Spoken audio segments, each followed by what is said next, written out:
Hello दोस्तों, मैं नामिका सिंह स्वागत करती हूँ आप सबका आपके यूट्यूब चैनल नॉलेज कॉर्नर में। फ्रेंड्स, आज की क्लास में जिसमें हम लोग एम्ब्रियोलॉजी डिस्कस कर रहे हैं, आज ये हमारा तीसरा क्लास है। इसमें आगे के क्वेश्चन हम डिस्कस करेंगे। अगर आप टीजीटी, पीजीटी, बिहार टीआरई या फिर TSSB या फिर GIC, NVS, KVS को कंसीडर करते हुए आगे बढ़ रहे हैं, टीचिंग एग्जाम को ध्यान में रखते हुए आगे बढ़ रहे हैं, तो ये वीडियो आपके लिए बहुत ज़्यादा हेल्पफुल रहने वाला है। साथ ही इसी चैनल पर मैंने आपको 1-2 दिन पहले ही अपडेट के माध्यम से बताया था कि बहुत जल्द आपको टीजीटी की वैकेंसी देखने को मिल सकती है। अगर आपको अभी तक जानकारी नहीं है तो प्लीज़ हमारे इसी चैनल पे जाइए और वो वाला वीडियो भी ज़रूर देखिए। ठीक है, आज हम जो वीडियो लेकर आए हैं ये हम एम्ब्रियोलॉजी की क्लास 3 लेकर आए हैं। वीडियो देखिएगा, अगर आपको पसंद आता है तो लास्ट तक बने रहिएगा। हमारे पढ़ाने का तरीका, वीडियो अगर आपको कहीं भी कोई भी प्रॉब्लम लगे या आपको वीडियो अच्छी लगे तो ज़रूर हमसे शेयर करिएगा। अगर कोई दिक्कत है, कोई आपको लग रहा है कि ये तरीका नहीं सही है तो वो भी हमें ज़रूर बताइएगा, हम अपने तरीक़ों को बदलने का प्रयास करेंगे। ठीक है, स्टार्ट करते हैं अपना वीडियो। आज का हमारा पहला क्वेश्चन है, in which of the following types of embryo sac antipodal cell are absent. निम्नलिखित में से किस प्रकार के भ्रूण पोष में प्रति व्यासांतांग कोशिकाएं अनुपस्थित होती हैं, यानी कौन से ऐसे भ्रूण पोष होते हैं जिसमें एंटीपोडल सेल जो है वो एब्सेंट होते हैं। ऑप्शन आपके सामने दिया है, ड्रूसा टाइप, एडोक्सा टाइप, ओनियंथोरा टाइप या फिर पॉलीगोमस टाइप यानी polygonum type, ओनोथेरा type, polygonum type. इसका सही जवाब क्या हो जाएगा? इसका सही जवाब हो जाएगा ऑप्शन सी, ओनोथोरा टाइप। एंटीपोडल जो सेल होती हैं वो ओनोथेरा टाइप भ्रूणपोष यानी कि एम्ब्रियो सैक में अनुपस्थित होती हैं। वहीं अगर हम बात करें ड्रूसा टाइप की, तो इस प्रकार के भ्रूणपोष का निर्माण द्विविभाजन की प्रक्रिया के फलस्वरूप होता है। मेगास्पोर केंद्रक द्वारा इसमें 16 केंद्रीय भ्रूण बनाता है। ठीक है, और इसका जो सही जवाब हो जाएगा वो ऑप्शन सी हो जाएगा। अगला क्वेश्चन, सीड डेवलप्ड फ्रॉम, बीज विकसित होते हैं। बीज कहाँ से विकसित होते हैं?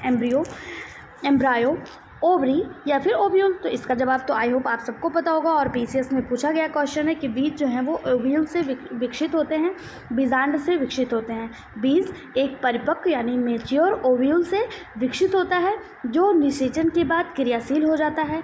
बीज ही एक मेच्योर ओव्यूल ही होता है। ठीक है, और जब फर्टिलाइजेशन होता है तो ये क्रियाशील हो जाता है। बीज उचित परिस्थितियों में जैसे जल, वायु, प्रकाश, मिट्टी, इन सब से क्रियाशील होता है। बीज का निर्माण मुख्य रूप से पौधे के जीवन चक्र की अवस्था को दर्शाता है। ओके, ऑप्शन डी इसका सही और सटीक जवाब हो जाएगा। कहीं भी कोई भी कन्फ्यूजन हो, कमेंट बॉक्स आपके लिए खुला है, आप हमसे ज़रूर शेयर करिएगा।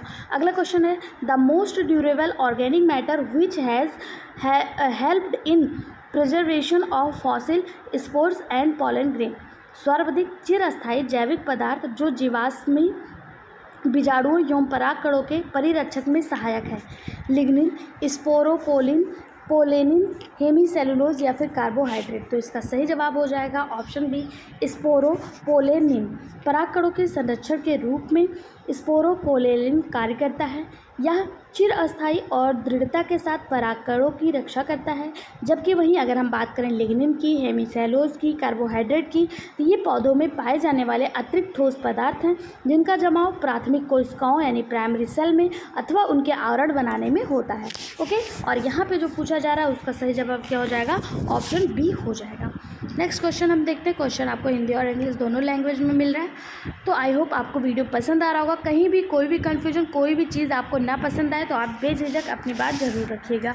अगला क्वेश्चन है, why tripodal and pentapodal species are generally sterile. त्रिगुणित एवं पंचगुणित जातियाँ प्रायः बंद क्यों होती हैं, स्टेराइल क्यों होती हैं? 4 ऑप्शन आपके सामने दिया है। पहला दिया है क्योंकि वे अंतर्जाति संकर हैं, क्योंकि उनमें युग्मकों में गुणसूत्र संतुलित संख्या में नहीं होता है, क्योंकि वे एक अंड के 2 युग्मक द्वारा निषेचन से निर्मित होती हैं, या फिर सूत्र विभाजन के अप्रभावी होने से गुणसूत्र बहुगुणित हो जाता है। त्रिगुणित और पंचगुणित प्रजातियां जो हैं इनमें जो है गुणसूत्र बंद क्यों होता है, स्टेराइल क्यों होता है? इसका सही जवाब हो जाएगा, since there gamete contain unbalanced number of chromosome. क्योंकि उनके युग्मकों में गुणसूत्र संतुलित संख्या में नहीं होता है, इसलिए ट्राइपोडल और पेंटापोडल स्पीसीज जो होती हैं वो जनरली स्टेराइल देखने को मिलती हैं। ऑप्शन बी इसका सही जवाब हो जाएगा। अगला, which of the following plant species are polyploidy. निम्नलिखित पादप जातियों में कौन बहुगुणित है? ऑप्शन आपके सामने है, कौन सा बहुगुणित है?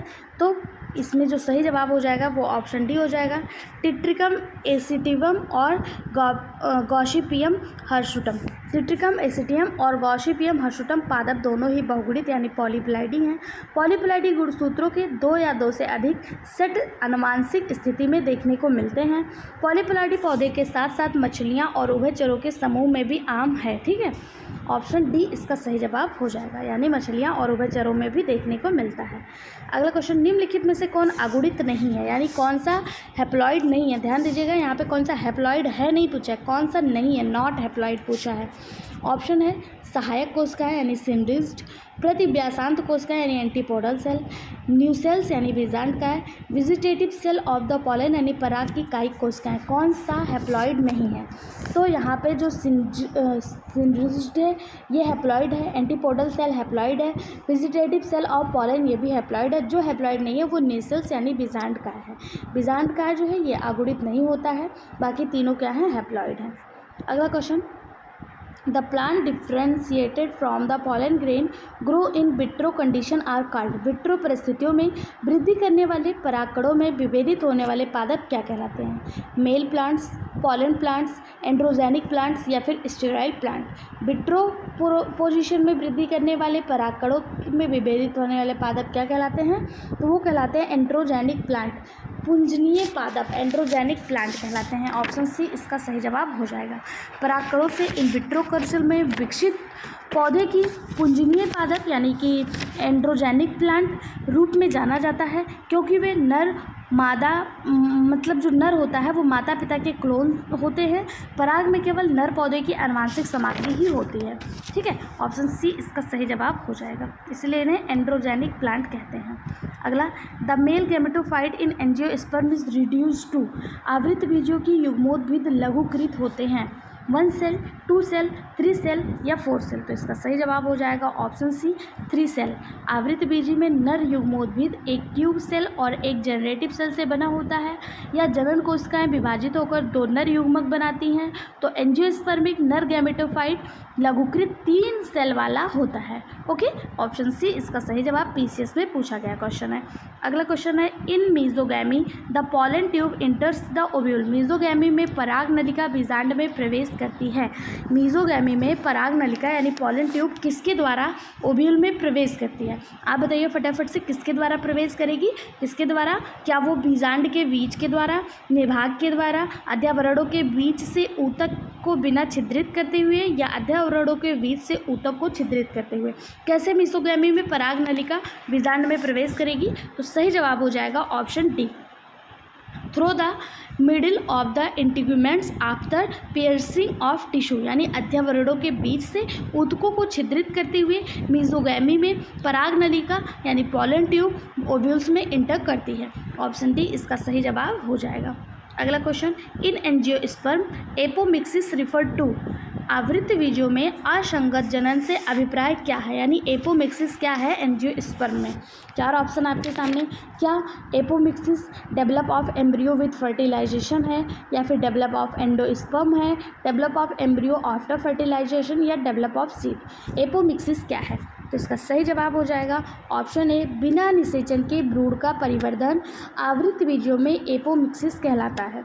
ऑप्शन ए इसका सही जवाब हो जाएगा। अगला question, cleistogamous flower are. Cleistogamous यानी निमीलित पुष्प होते हैं। क्लिस्टोगैमस फ्लावर कौन से होते हैं? Cross pollination, self pollination, wind pollination या इंसेक्ट पॉलिनेशन? तो इसका सही जवाब हो जाएगा option B, self pollination. PCS और पीजीटी बॉटनी दोनों में आया हुआ क्वेश्चन है, इसको इंपॉर्टेंट मार्क करिएगा कि क्लिस्टोगैमस जो पुष्प होते हैं वो सेल्फ पॉलिनेशन करते हैं। ऑप्शन बी इसका सही जवाब हो जाएगा। कुछ द्विलिंगी पुष्प ऐसे होते हैं जो कभी नहीं खिलते हैं, इन्हीं पुष्पों को ही क्लिस्टोगैमस कहा जाता है, निमीलित कहा जाता है। ऐसे पुष्पों में बंदावस्था में ही परागकोश फट जाते हैं, जिससे परागकण पुष्प के वर्तिकाग्र पर ही बिखर जाते हैं और स्वपरागण यानी सेल्फ पॉलिनेशन हो जाता है। अब आपके दिमाग में आएगा वो पुष्प होते कौन से हैं? तो वो पुष्प होते हैं, जैसे आप लोगों ने नाम सुना होगा गुलमेहंदी का, इसके अलावा मूंगफली हो गया, ये सब जो हैं इस प्रकार के पुष्प में आते हैं कैलिस्टोगैमस में। ठीक है, अगला क्वेश्चन, बियर्ड वीट यानी triticum vulgare has been found to be the presence involve as. Triticum vulgare जो है ये अद्यतन विकास हुआ कहाँ हुआ? डिप्लॉइड, ट्रिप्लॉइड, पेंटाप्लॉइड या फिर हेक्साप्लॉइड। तो खाद्य गेहूँ जो होते हैं ये मुख्य दो प्रकार के होते हैं, एक हार्ड व्हीट होता है और एक सॉफ्ट व्हीट होता है। जो यहाँ पे दिया है टिट्रिकम वल्गेयर जो है, टिट्रिकम वल्गेयर जो है इसमें षष्ठ गुणित यानी कि आप कह सकते हैं इसमें हेक्साप्लॉइड कोशिकाएँ होती हैं। इसके प्रति 100 ग्राम से 247 किलो कैलोरी ऊर्जा प्राप्त होती है। ठीक है, इसकी प्रति 100 ग्राम से 247 किलो कैलोरी ऊर्जा प्राप्त होती है और ये हेक्सापोडाइल होते हैं। ऑप्शन डी इसका सही जवाब हो जाएगा। अगला, which of the following has multi ciliated male gametes. बहुकोशिकीय नर युग्मक किसमें पाए जाते हैं? यूलोथ्रिक्स, साइकस, पोगोनाटम या फिर कुकुरबिटा। बहुकोशिकीय नर युग्मक किसमें पाए जाएंगे? सही जवाब हो जाएगा ऑप्शन बी साइकस में। बहुकोशिकीय नर युग्मक किसमें पाए जाएंगे? साइकस। और इसके अलावा एक में और पाया जाता है जिंको। इन दोनों में ही पाया जाता है और ये दोनों ही जिम्नोस्पर्म में आते हैं।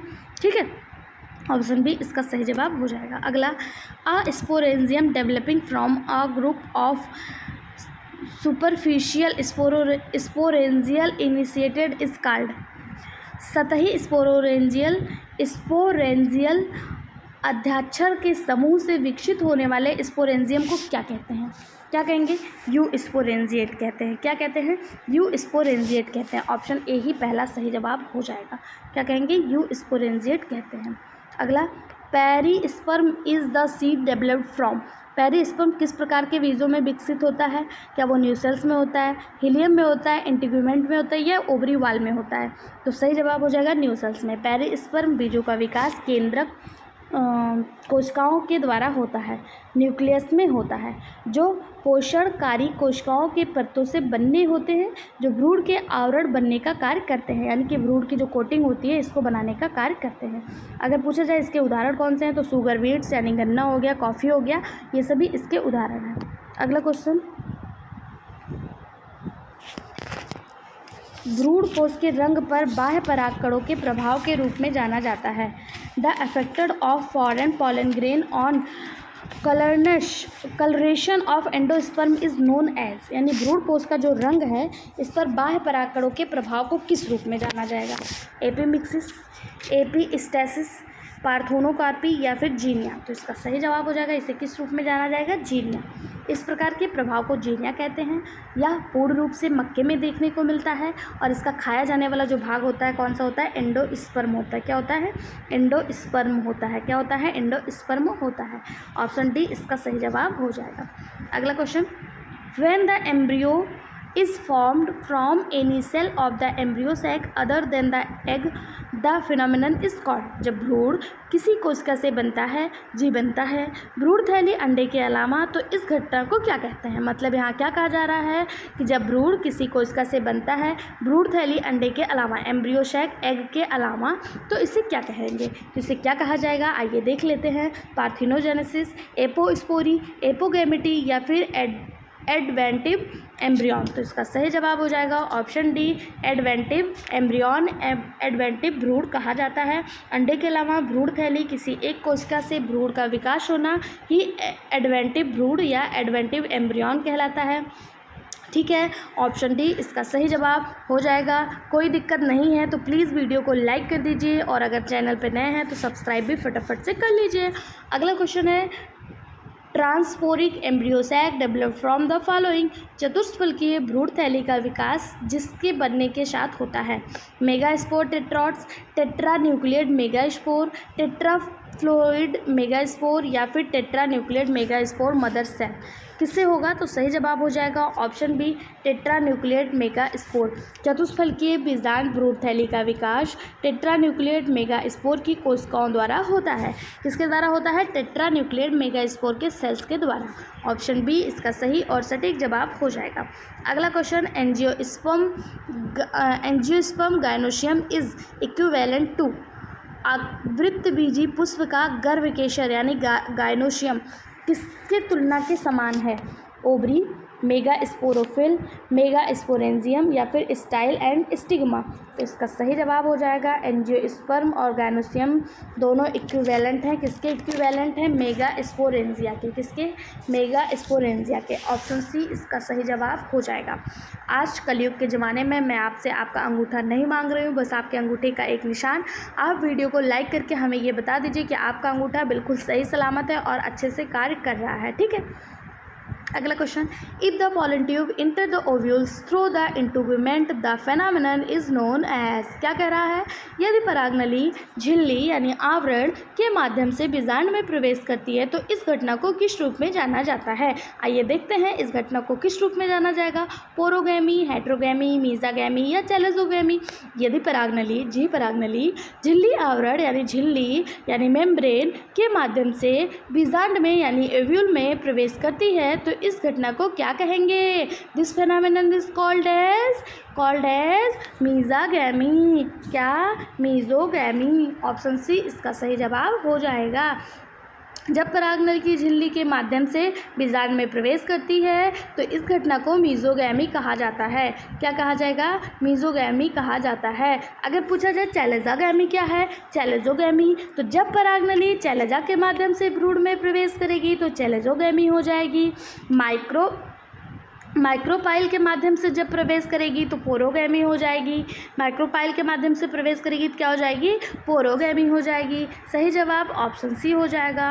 अगला, सीड डेवलप फ्रॉम, बीज निर्मित होते हैं। बीज किससे निर्मित होते हैं? तो बीज अभी हम लोगों ने देखा तो ओव्यूल्स यानी बीजांड से निर्मित होते हैं। स्टार मार्क करिएगा, ये क्वेश्चन कई बार देखने को मिला है। बीजांड दोनों एंजियोस्पर्म और जो जिम्नोस्पर्म दोनों द्वारा ही वहन किए जाते हैं और इसी से बीजांड यानी ओव्यूल से जो है बीज निर्मित होते हैं।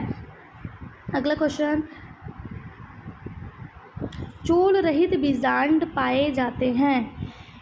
यूनिटिगमेंटेटेड ovule are found in.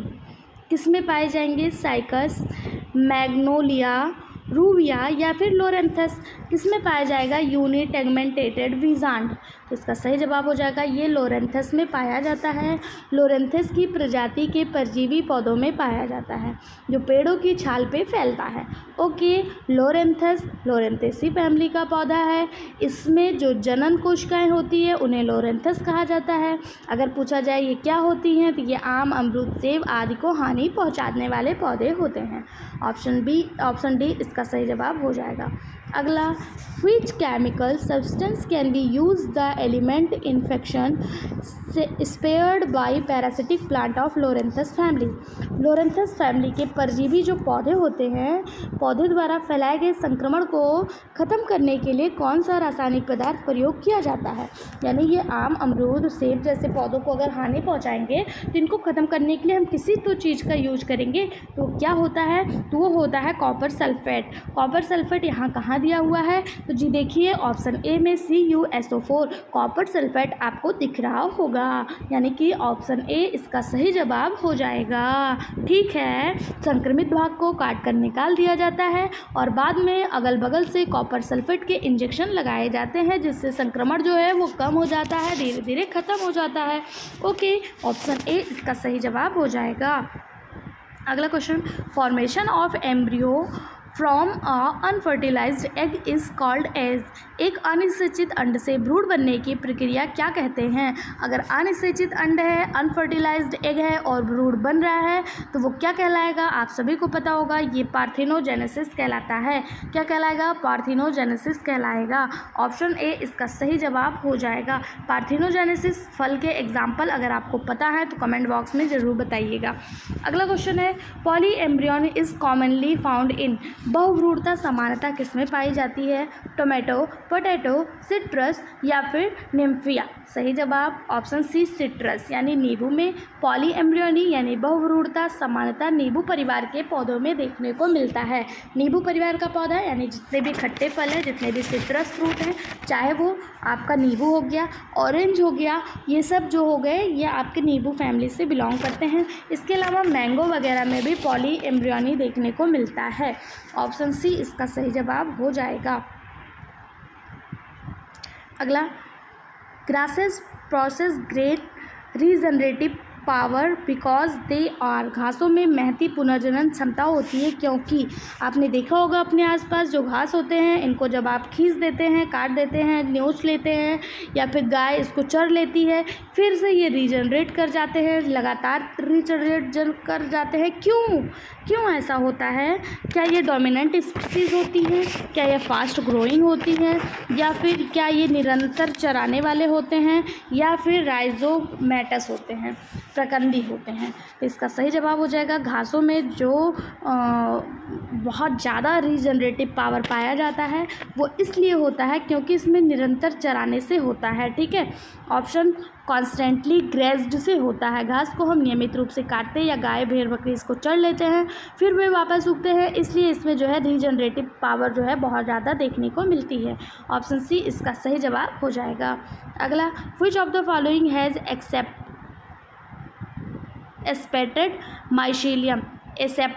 Mycelium, निम्नलिखित में से किसमें एक्सेप्टेड माइसीलियम होता है? पक्सिनिया, अगैरिकस, एल्विगो या फिर एस्परजिलस?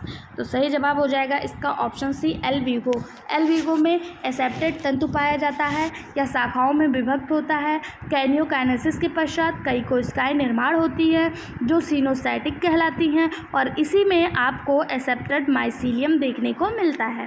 ठीक, किसमें? एल्विगो में। ऑप्शन सी इसका सही जवाब हो जाएगा। अगला question, development of embryo sac from new nuclear cell is called, यानी कि क्या कह रहा है हिंदी में देख लेते हैं। बीजांडकाय कोशिकाओं से भ्रूण कोश का विकास क्या कहलाता है? ऑप्शन आपके सामने पढ़िए और जवाब दीजिए क्या कहलाएगा। क्या बीजांडकाय कोशिकाओं से भ्रूण कोश का विकास डिप्लोस्पोरी कहलाएगा, एपोस्पोरी, एडवेंटिशियस एम्ब्रियो या फिर एपोगैमेट्स? क्या कहलाएगा? तो इसका सही जवाब हो जाएगा ऑप्शन बी, एपोस्पोरी कहलाएगा। बीजांडकाय कोशिकाओं से भ्रूण कोश का विकास क्या कहलाएगा? एपोस्पोरी यानी अपबीजाणुता कहलाता है। यह एक प्रकार का एगैमोस्पर्मी है। ठीक, ऑप्शन बी सही जवाब। अगला, निम्नलिखित में से किसकी हेट्रोजाइगस होने की अधिक संभावना है, यानी इनमें से वो कौन है जो हेट्रोजाइगस है? पहला है autopolyploidy, pure lines, self pollination crops या फिर क्रॉस पॉलिनेशन क्रॉप। किसमें हेट्रोजाइगस होने की बहुत ज़्यादा संभावना है? इसका सही जवाब हो जाएगा ऑप्शन डी, पर परागणित फसलें, क्रॉस पॉलिनेशन क्रॉप जो है इनके हेट्रोजाइगस होने की संभावना अधिक होती है। क्यों? क्योंकि जब दो अलग अलग एलील होंगे तो इनकी स्थिति विषम युग्मी यानी हेट्रोजाइगस हो जाएगी। अगर समान एलील होंगे तो ये कैसे हो जाएंगे? होमोजाइगस हो जाएंगे। अगर अलग अलग होंगे तो हेट्रोजाइगस हो जाएंगे।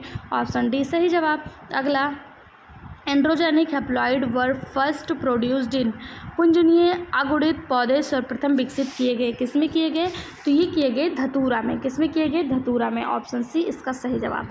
पहली बार देखा किसने? तो बार गुहा और महेश्वरी ने 1964 में इसे देखा था। ठीक है, इन विट्रो कल्चर के माध्यम से देखा था। ऑप्शन सी इसका सही जवाब। किसमें देखा? धतूरा में। अगला, apospory in angiosperm was first reported by, आवृतबीजी पौधों में अपबीजाणुता सर्वप्रथम किसने देखा? रोजेनबर्ग, हेस्लोप, हैरिसन, महेश्वरी या फिर क्या नाम दिया है? गुस्ताफसन। तो इसका सही जवाब हो जाएगा रोजेनबर्ग। एपोस्पोरी देखा गया एंजियोस्पर्म में सबसे पहले किसके द्वारा? रोजेनबर्ग के द्वारा। कब देखा गया? 1907 में। कब? 1907 में। ऑप्शन ए इसका सही और सटीक जवाब। Okay, sorry. अगला question, the selection of the male partners for fertilization in angiosperm is carried out of, पुष्पी पादपों में निषेचन के लिए पुल्लिंग सहभागी का वर्ण किया जाता है। किसके द्वारा किया जाएगा? तो किया जाएगा वर्तिकाग्र की सतह के द्वारा। किसके द्वारा? वर्तिकाग्र की सतह के द्वारा। ऑप्शन डी सही जवाब। ठीक है, अगला क्वेश्चन देखिए, अगर आप अपनी तैयारी नहीं कर रहे हैं तो मैं आपको बता दूं, बहुत जल्द आपको वैकेंसी देखने को मिलेगी, जिस पर एक डिटेल्ड वीडियो मैंने आपको इसी चैनल पे प्रोवाइड करवाया है। अगर आप टीचिंग एग्ज़ाम में अपना कैरियर बनाना चाहते हैं, टीचिंग क्षेत्र में अपना कैरियर बनाना चाहते हैं, तो आप फटाफट फोकस करना शुरू कर दीजिए। सारे प्रीवियस ईयर पढ़ डालिए, उसके बाद आप न्यू बुक पढ़िए, न्यू संभावित क्वेश्चन पढ़िए। अगर आप हमसे कुछ चाहते हैं, कोई बुक का डिस्कशन चाहते हैं, अगर आपके पास बुक खरीदने के पैसे नहीं है, आप फ्री में डिस्कशन चाहते हैं, PDF चाहते हैं, तो कमेंट बॉक्स में कमेंट कर दीजिएगा किस बुक का आपको PDF चाहिए, किस बुक का आपको डिस्कशन चाहिए, मैं वो आपके लिए ज़रूर लेकर आऊँगी। ठीक है, अगला क्वेश्चन है, नेक्रोसिस इज़ कैरेक्टराइज्ड बाई, नेक्रोसिस्ट यानी ऊतक क्षय अभिलक्षित होता है, किसके द्वारा होता है? तो टिश्यू डीजनरेशन के द्वारा, यानी ऊतक विघटन के द्वारा नेक्रोसिस जो है ये अभिलक्षित होता है। ऑप्शन ए इसका सही जवाब हो जाएगा। अगला question, triticale crops has been produced by intergeneric hybridization of, triticale फसल जिनके बीच अंतर्वशीय संकरण से उत्पन्न होती है, किसके बीच अंतर्वशीय संकरण होता है कि टिट्रिकेल फसल उत्पन्न होती है?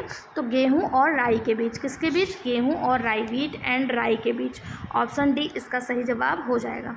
अगला क्वेश्चन है, the chromosome number in the root tip cell of barley in 14, which of the following cell भी शो 21 क्रोमोसोम, 21 क्रोमोसोम। क्या कहा जा रहा है कि यदि जौ के मूलाग्र की कोशिकाओं में 14 गुणसूत्र है तो निम्नलिखित में से 21 गुणसूत्र किस कोशिका में होगा?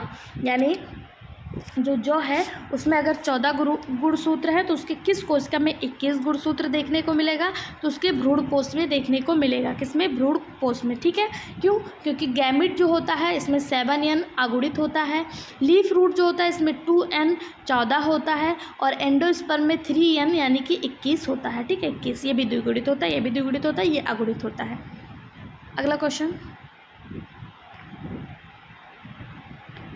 एक टेट्राप्लॉइड मादा पौधे का डिप्लॉइड नर पौधे के संकरण कराया जाता है तो संतत में भ्रूण में गुणसूत्रों की संख्या क्या होगी? एक टेट्राप्लॉइड यानी 4N मादा पौधे का संकरण अगर 2N गुणसूत्र पौधे के साथ कराया जाता तो गुणसूत्र में भ्रूणपोष की जो संख्या होगी वो 5N यानी पंचगुणित होगी। कैसी होगी? 5N होगी। ठीक है, ऑप्शन सी इसका सही जवाब हो जाएगा।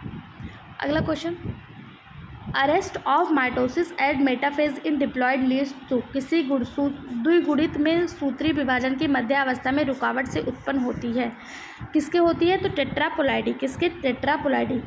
चतुर्गुणितता में से आशय क्या है? तो इसका जो मतलब है वो गुणसूत्रों की संख्या जो है वो 4 है। ठीक है, गुणसूत्रों की संख्या 4 है, जिसमें अगुणित 4 समान संख्या में होने वाले हैं, परंतु यदि गुणसूत्र यानी सूत्री विभाजन में मध्यावस्था में रुकावट आ जाए तो ऐसी दशा देखने को मिलती है। ठीक है, ऑप्शन ए इसका सही जवाब हो जाएगा।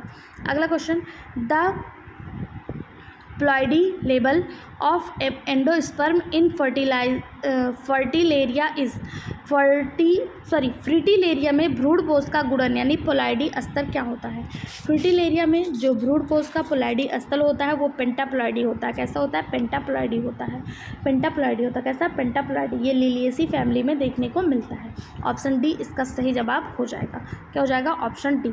अगला, the angiosperm species is which success has been achieved in raising the haploid embryo for the first time is, आवृतबीजी पादपों की वह जाति जिसमें प्रथमा अगुणित भ्रूण उत्पन्न करने की सफलता प्राप्त की गई, कौन सी है? धतूरा, स्ट्रोमेनियम, मोरस अल्वा, कैनेविस सटाइवा या फिर राइका पपाया। तो इसका सही जवाब हो जाएगा ऑप्शन ए, धतूरा स्ट्रोमोनियम। क्या होगा? धतूरा स्ट्रोमोनियम। आवृतबीजी पौधे वह प्रजातियां हैं जिसमें प्रथम यानी फर्स्ट टाइम अगुणित भ्रूण बनने की पहली बार में सफलता मिली। इसका उदाहरण धतूरा स्ट्रोमोनियम है। इसके भ्रूण का सीधा विकास सूक्ष्मदर्शी द्वारा देखा गया। और किसके द्वारा देखा गया? तो अभी मैंने आपको बताया था, धतूरा में जो आपको ये देखने को मिला था, क्या बोलते हैं, अगुणित भ्रूण बनने का प्रोसेस, ये किसके द्वारा देखा गया था? तो अभी मैंने आपको बताया था। अगर आपको याद आ रहा हो तो कमेंट बॉक्स में टाइप करके ज़रूर बताइएगा। आज के वीडियो में बस इतना ही। नेक्स्ट वीडियो पाने के लिए चैनल को सब्सक्राइब, वीडियो को लाइक और ज़्यादा से ज़्यादा शेयर करें। Thank you.